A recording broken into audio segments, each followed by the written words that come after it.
Now that this floor has set overnight, we are ready for the grouting process, which I've already started.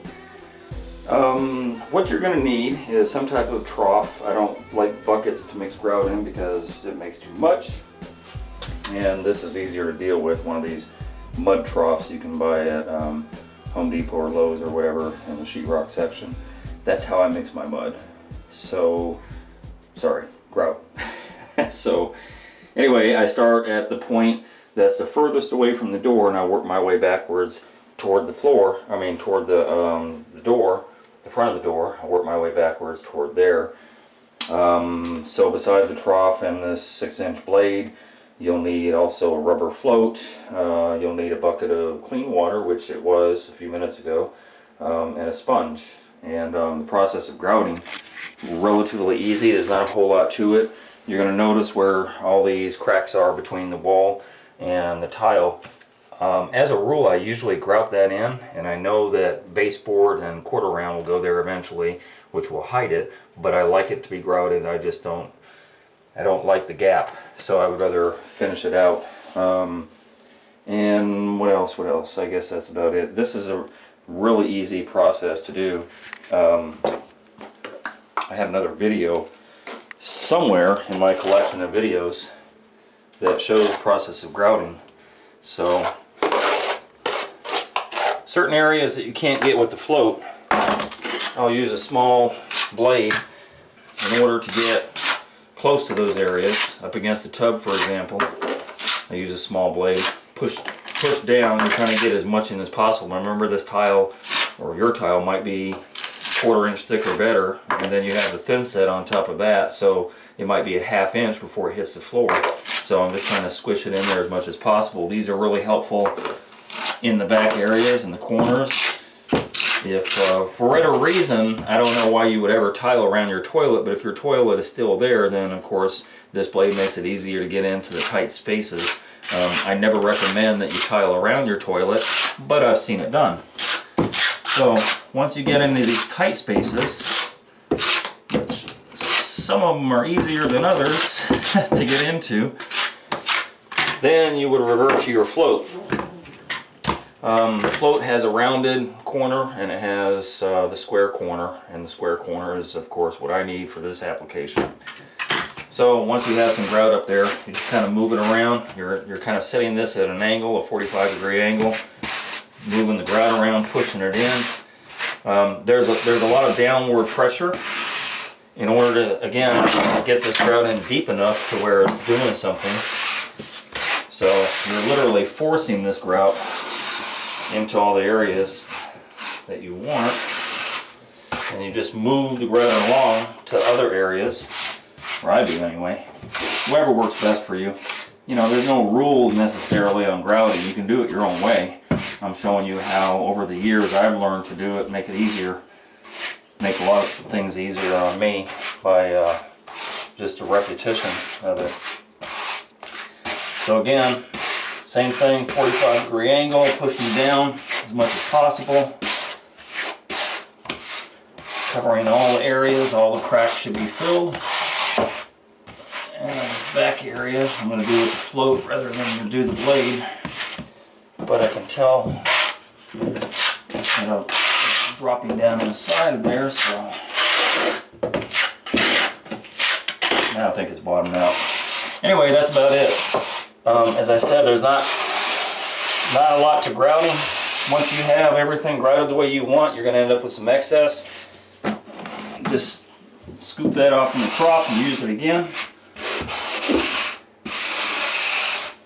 Pretty clean area once you have all the excess off, which makes the sponging process a lot easier.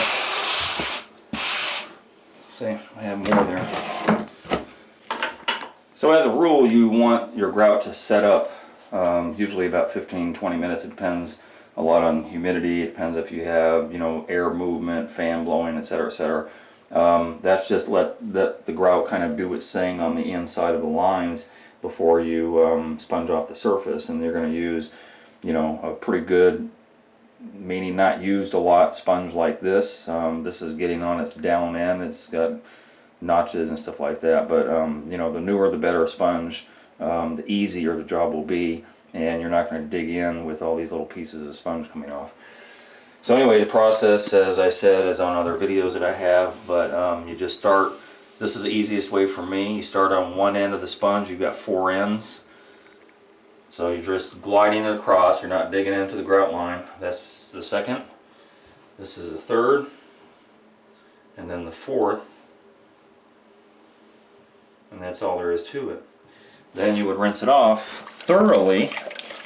And once you rinse it off, then of course you want to wring it out as much as possible. You're not trying to introduce water into your water, into your water, into your water over and over. So the more you can wring it out, the better. All you want is a damp sponge. You don't want it to be wet.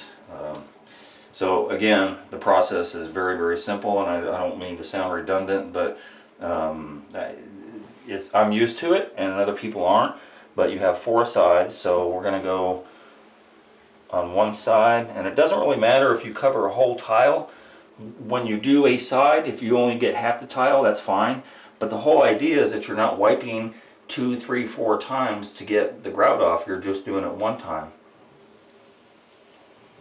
I'm kind of doing a curvature wipe because I'm going off to the next tile.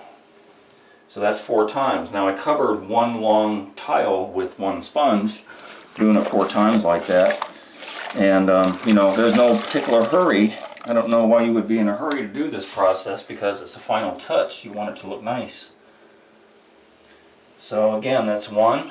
I'm going to go over that edge one more time. 2, and then 3. And then the last one will be 4, of course. But I'm up against a tub, so the 4th one is going to be wasted right up on the tub edge, which is okay. This process, if I were doing it for this small area, oh, by the way, never grout any further than you can reach. If you see, I'm on my knees and I can reach this far. And, you know, bending over comfortably, I can reach this far. Don't grout an entire huge area that is out of your reach and then get back later on to find out that the grout has stuck to the top of the tile, and then you're scrubbing it and all that stuff. It doesn't make any sense. So I'm working with an area that I can reach. Again, not to be redundant, but that's 1 swipe. That's 2. And then this is going to be a little more difficult going around this area, so we're going to forget what I said about the 4 swipes, but you kind of get the gist of what I'm talking about. I'll probably put a link. I have another video about how to grout, and I go over the same steps, the same process, the same long-winded diatribe that I always do. And when I post this video, I will put that link down at the bottom in the description box. I will put that link down there. And, you know, again, it's a longer video specifically about how to grout your tile when you're done. So that's all there is to it. This is the finished product that you want to see. Nice and pretty and neat, and no grout on it. So at this point you're pretty much done with the grouting. Now I will say this, in about probably 2 hours or so, when this starts to really dry up, there's going to be a very slight haze, and the haze is not the grout, it's just the leftover residual stuff from the powdery part of the grout, and that happens on every tile. Well, I suggest you just go over it once the grout is nice and dry. Maybe, you know, the next day, just go over it with a, you can do a wet sponge, but you really don't want to introduce water into it again, because that's going to hinder your sealing process. So you can actually do a soft cloth. And that's about it. That's the easiest way that I know that I can show you on how to tile a hall bathroom. What you have invested to do this on the outside period of time would be, say, a Saturday, all day long setting the tile. So if you only did half the floor Saturday morning, waited, you know, 4 or 5 hours till you could step on it, and then did the other part Saturday evening, right? And then you come back in here Sunday and grout, and you're done. Just set the toilet back and you're done. So it's a really, really easy process that a DIYer could easily do and save yourself, you know, hundreds of dollars doing it.